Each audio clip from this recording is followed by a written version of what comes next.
আসসালামু আলাইকুম সবাইকে। আমি রামিজ স্যার হত্যাকাণ্ডর বিচার নিয়ে একটু কথা বলি। হ্যাঁ, আমাদের স্বরাষ্ট্রমন্ত্রী অফিসে গিয়ে খুব সুন্দর করে হেসে উনি সাংবাদিকদের বলছে যে একটা প্রক্রিয়ার মধ্য দিয়ে না গেলে বিচারটা আপনার মানে শুদ্ধ হবে না। আহ, কথাটা উনি একদিকে ঠিক বলছে, আরেকদিকে ঠিক না।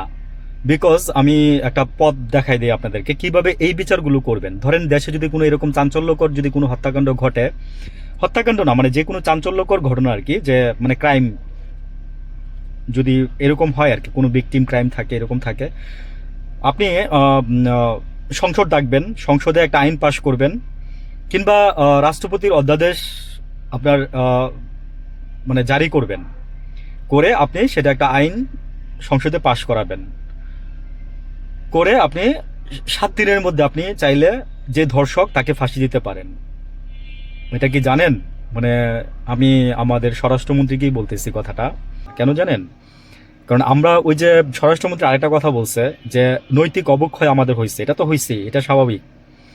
তবে আপনি নৈতিক অবক্ষয় বলে শুধু চুপ করে থাকলে তো হবে না, সেগুলোকে আবার ঠেকানোর জন্য আপনাকে ব্যবস্থা নিতে হবে। ব্যবস্থাটা আপনি কিভাবে নেবেন? ব্যবস্থাটা আপনি নেবেন হচ্ছে এইভাবে, আপনি জনসম্মুখে আপনি ফাঁসির রায় দিয়ে মানে বিচার করবেন। দেখেন সেদিন মেহেরপুরে মেহেরপুরে সেদিন একজনকে আপনার 1 মাসের মধ্যে একটা রায় দিচ্ছে, ফাঁসির রায় দিচ্ছে। ছেলেটার বয়স কত জানেন? মেয়েটাকে তো আর আমি চিনি না কোন মেয়ের পারপাসে হয়েছে। ছেলেটার বয়স বড় জোর 16 কি 17 হবে। তো ওই বছরের ছেলে যদি ধর্ষণ করে, হ্যাঁ, আর যদি বিচার না হয়, মানে মা কাঁদতেছে, পিছনে পিছনে ঘুরতেছে, তো মা আমি আপনাকে বলি যে আপনার সন্তানকে তো আপনি সুশিক্ষা দিতে পারেন নাই। আমি এখানে দোষগুণ বিচার করতে আসি নাই, আপনি জাস্ট বলতে আসছি যে আমরা চাইলে লামিসার বিচারটাও দ্রুত করতে পারি, আসিয়ার বিচারগুলো আমরা দ্রুত করতে পারি। তারপরে দেখেন মানে আরো এই যে বাচ্চাদের, আমার কথা হচ্ছে কি যে এই জিনিসটা আমাদের মাথায় ঢুকাইলো কে, যে বাচ্চাদেরকে এরকম করতে হবে। এটা তো আগে কালচারে ছিল না।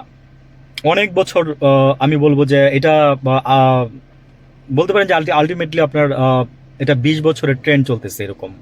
এর আগে কিন্তু এরকম ছিল না, আমরা যখন ছোট ছিলাম তখন এরকম ছিল না।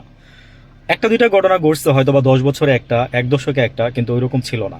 এগুলো আমাদের দেশে ঢুকাই দেওয়া হয়েছে মাথার মধ্যে মানুষের, যে কিছু করলে কিছু পাবি এখানে, মানে অন্যরকম একটা ফিলিংস পাবি, এই ধরনের কিছু একটা আর কি।